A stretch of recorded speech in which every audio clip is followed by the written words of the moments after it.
Hello friends, आप सबका स्वागत है मेरे यूट्यूब चैनल स्टेनो मंत्रा में। फ्रेंड्स, आज हम कुछ स्टेनो टिप्स के बारे में बात करेंगे। होपफुली ये आप सबको स्टेनो में काफ़ी हेल्प करेगी। स्टेनो है क्या, स्टेनो में किस तरह से हम ग्रोथ ले सकते हैं। बस आपको एक ही काम करना है, इस वीडियो को लास्ट तक मेरे साथ देखते रहना है और सुनते रहना है। तो friends, let's start our discussion. Slide number 1। इसमें हमने सबसे पहले बताया गया है कि स्टेनो में ग्रोथ किस तरह ली जा सकती है, या स्टेनो में ग्रोथ बहुत ज़रूरी है। नॉट इवन फॉर स्टेनो, किसी भी फील्ड में जो आप आफ्टर 12th या जिसमें आप अपना करियर पाथ बनाना चाहते हैं, वो कोई भी फील्ड हो सकती है। लेकिन मैं बेसिकली यहाँ स्टेनो की बात करने वाला हूँ। स्टेनो को सिर्फ स्टेनो के नाम से ही नहीं, स्टेनोग्राफी और शॉर्ट हैंड के नाम से भी जाना जाता है। पहले मैं आपको ये बता दूँ, डिफरेंट नाम से जाना जाता है, काम एक ही है सभी का। शॉर्ट हैंड को शॉर्ट हैंड इसलिए बोला जाता है क्योंकि ये दोस्तों जी काफ़ी तेज़ी से और चीज़ों को काफ़ी छोटा अपनी कोडिंग लैंग्वेज में कुछ आउटलाइंस होती हैं, उसमें हम इसे रिप्रेजेंट करते हैं अपनी नोटबुक पे, और फिर उससे हम टाइपिंग भी करते हैं। इसके विषय में आपको आगे बताऊंगा। सिर्फ मैंने अभी बताया कि शॉर्ट हैंड को शॉर्ट हैंड इसलिए बोला जाएगा कि यहाँ पे हम बहुत शॉर्ट करके और तेज़ी से लिखते हैं। जैसे मैंने यहाँ बोला भी है, कोडेड एंड स्पीडी लैंग्वेज। क्योंकि जब भी हम कोई भी सरकारी नौकरी में या प्राइवेट ऑर्गेनाइजेशन में ज्वाइन करते हैं, तो हमें 80 वर्ड पर मिनट की स्पीड रिक्वायर्ड होती है। इसके बारे में आगे बताऊंगा। सिर्फ स्पीडी लैंग्वेज है, इसलिए मैंने आपको थोड़ा सा डिस्क्राइब किया है। कई लोगों को स्टेनो के बारे में मालूम ही नहीं होता। वो समझते हैं स्टेनो टाइपिंग को स्टेनो बोलते हैं। तो मैं यहाँ पे आगे क्लियर करता हूँ कि टाइपिंग स्टेनो नहीं होती। स्टेनो एंड टाइपिंग दोनों डिफरेंट कोर्सेज हैं, डिफरेंट फील्ड्स हैं। लेकिन स्टेनो को यहाँ पे ट्विन आर्ट भी बोला जाता है। मैं आपको ये भी बता दूँ, क्योंकि स्टेनो प्लस टाइपिंग दोनों ही सीखना ज़रूरी होता है। ये जब आप ज्वाइन करेंगे, या मैं नेक्स्ट वीडियो में इसको और अच्छा डिस्क्राइब करूँगा। तो स्टेनो क्यों नया कोर्स नहीं है, बहुत पुराना कोर्स है। कई लोगों को इसके बारे में मालूम नहीं था, इसलिए मैंने थोड़ा आपको इसके विषय में बताया है पीछे। अभी ये सबसे पहले इन्वेंटेड की गई थी सर इसाक पिटमैन। ये नाम है उनका जिन्होंने स्टेनो को बनाया है या खोजा है। 1837 में उन्होंने इसकी खोज की थी। तो ये स्लाइड नंबर 1 थी, जिसके अंदर मैंने आपको स्टेनो के विषय में बताया। स्टेनोग्राफी को जैसे मैंने बताया कि ट्विन आर्ट है। तो जब आर्ट जैसा शब्द किसी चीज़ के साथ लग जाता है, तो फ्रेंड्स वो ऑटोमेटिकली ही स्पेशलाइजेशन बन जाता है। कोई भी कोर्स जिसमें स्किल नॉलेज का यूज़ हो, चाहे वो स्टेनो है, कंप्यूटर है, मोटर मैकेनिक है, बहुत सारे कोर्सेज हैं स्किल के। सब एक तरह की आर्ट है। कोई भी काम बिना आर्ट के नहीं किया जा सकता। आप ड्राइंग ले लें, तो इस तरह मैं दोस्तों को बताता कि स्किल कोर्सेज की डेफिनेशंस क्या है, किस तरह लोग आर्टिस्ट बन जाते हैं। पेशेंस तो चाहिए ही चाहिए, साथ में प्रैक्टिस भी चाहिए। सेकेंडली, अगर बात करें एकेडमिक क्वालिफिकेशंस की स्टेनोग्राफी के लिए, तो कोई भी स्टूडेंट जिसने 12th पास कर ली हो, वो स्टेनो टेस्ट के लिए एलिजिबल हो जाते हैं।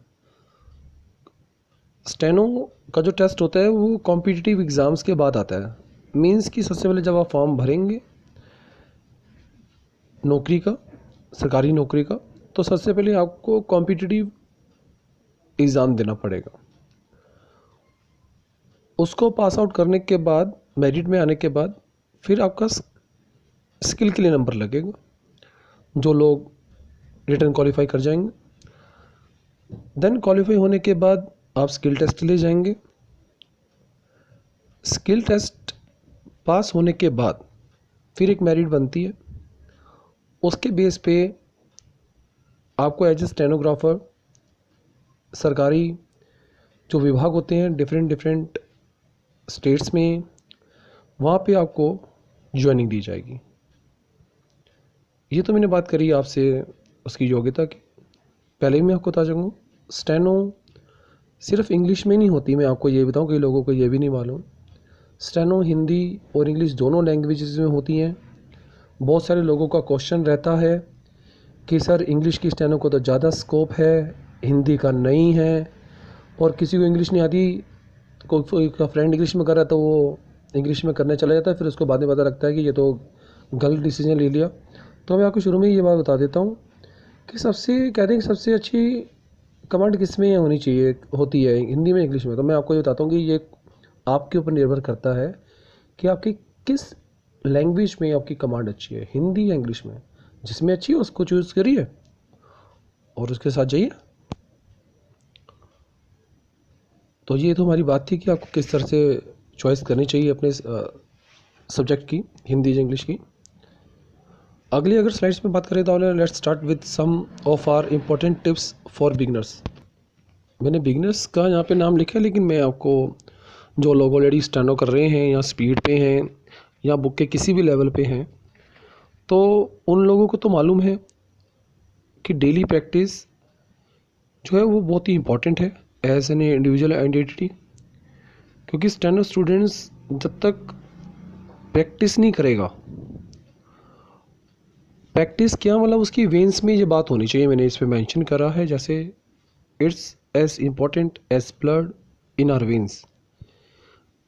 जो चीज़ वेन्स में रन करती है ना दोस्तों, वही हमें आगे ले जा सकती है। विदाउट प्रैक्टिस आज तक इस पूरे विश्व में, हमारे हिंदुस्तान में एज ए ह्यूमन बीइंग किसी की आइडेंटिटी नहीं सामने आ पाई है। अगर कुछ एग्जांपल्स ले लो, आप सचिन तेंदुलकर का ही ले लो। चलो, आपने कई बार देखा होगा, आपने मैचेस देखे, मैंने भी देखे हैं। मास्टर ब्लास्टर के नाम से जाना जाते हैं, गॉड ऑफ क्रिकेटर कहे जाते हैं मिस्टर सचिन तेंदुलकर, जिनका बर्थडे अभी 24 अप्रैल 2020 को अभी जस्ट किया है। मैंने कई बार देखा है कि हर मैच में लगभग सेंचुरी का उनका रिकॉर्ड रहा है, काफ़ी अच्छे रिकॉर्ड्स और भी रहे हैं।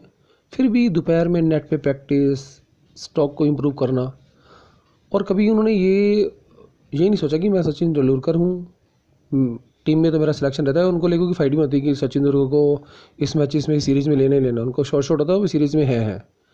फाइट ये रहती थी कि इम्प्रूव कैसे करना है। तो सबसे पहली बात तो यही है कि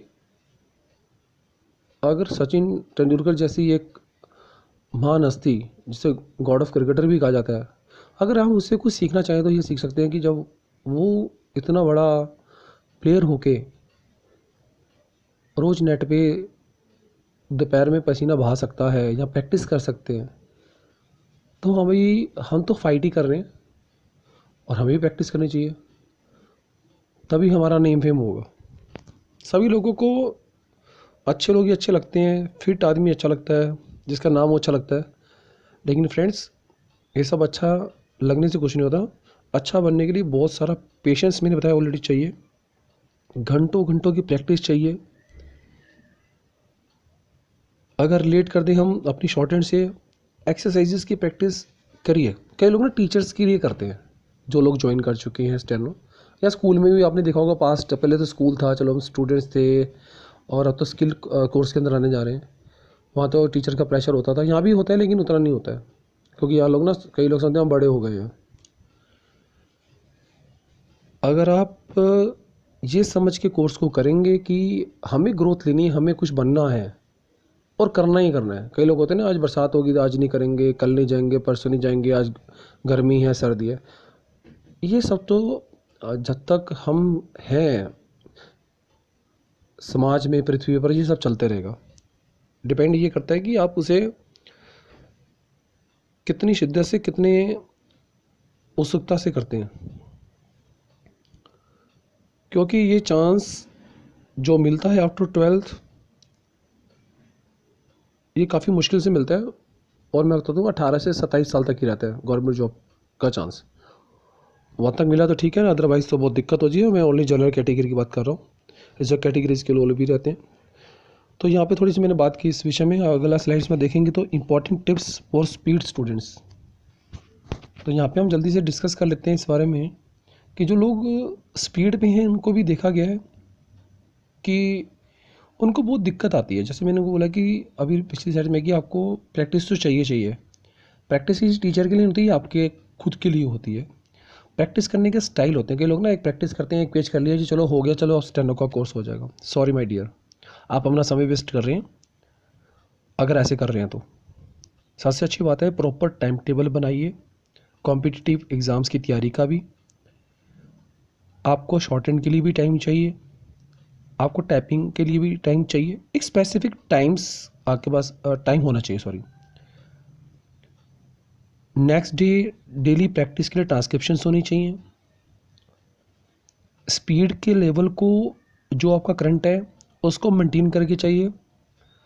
स्पीड को मिनिमाइज करके चलिए। ब्रेन को शार्प करके रखिए।